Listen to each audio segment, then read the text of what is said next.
વડનગરથી શાળા પ્રવેશોત્સવ અને કન્યા કેળવણી મહોત્સવનો મુખ્યમંત્રી ભૂપેન્દ્ર પટેલે કરાવ્યો પ્રારંભ। ડ્રોપઆઉટ થયેલા 24 વિદ્યાર્થીઓના પુનઃપ્રવેશની કામગીરી અંગે બીએન હાઈસ્કૂલને આપ્યા અભિનંદન। ભૂલકાઓને અને વિદ્યાર્થીઓને ટીવી મોબાઈલનો અતિરેક ટાળવા આપી સલાહ।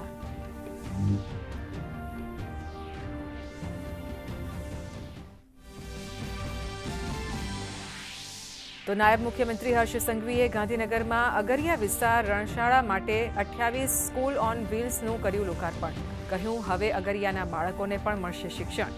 એસટીની વેસ્ટ બસને બેસ્ટ બનાવીને અંતરિયાળ વિસ્તારમાં શિક્ષણની વ્યવસ્થા।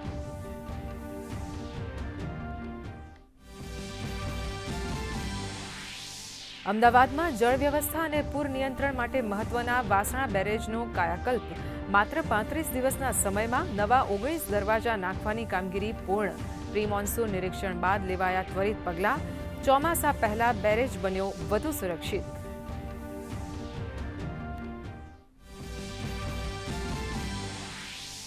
પદ્મ પુરસ્કાર વિતરણના બીજા તબક્કાનું આયોજન। રાષ્ટ્રપતિ દ્રૌપદી મુર્મુ પ્રતિષ્ઠિત વ્યક્તિઓને કરશે પદ્મ પુરસ્કારથી સન્માનિત।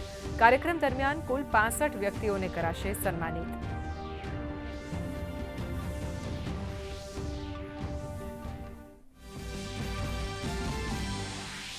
લખનૌના અલીગંજમાં કોચિંગ સેન્ટરમાં આગની દુર્ઘટનામાં 15ના મોત।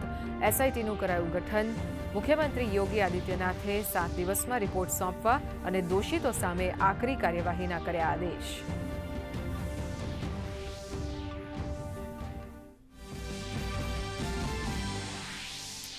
કતરના રાસ લફાન ઇન્ડસ્ટ્રીયલ વિસ્તારમાં લાગેલી આગની ઘટનામાં 12 ભારતીયોના મોત। વિદેશ મંત્રી એસ જયશંકરે વ્યક્ત કર્યું દુઃખ। મૃતક ભારતીયોના પાર્થિવ દેહને ભારત લાવવા માટે કરાઈ વ્યવસ્થા।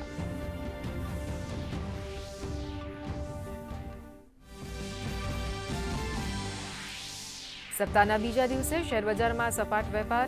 ચાંદી 6000 રૂપિયા તૂટી। ડોલરની સરખામણીએ રૂપિયો 13 પૈસા નરમ થઈને 94.68ની સપાટીએ। ક્રૂડ ઓઇલના ભાવ ગગડીને $77 પ્રતિ બેરલ।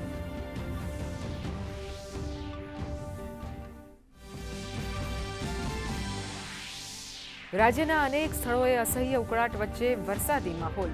દ્વારકા પંથકમાં વહેલી સવારે ધીમી ધારે વરસાદની શરૂઆત, તો દક્ષિણ મધ્ય ગુજરાત અને સૌરાષ્ટ્રમાં ગાજવીજ સાથે વરસાદની આગાહી।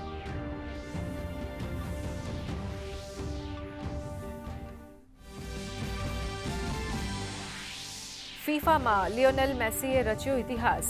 ઓસ્ટ્રિયા સામે 2 દમદાર ગોલ કરીને આર્જેન્ટિનાને અપાવી જીત। મેસી વિશ્વકપમાં સૌથી વધુ ગોલ કરનારા ખેલાડી બન્યા, તો ફ્રાન્સ અને આર્જેન્ટિનાનો નોકઆઉટમાં પ્રવેશ।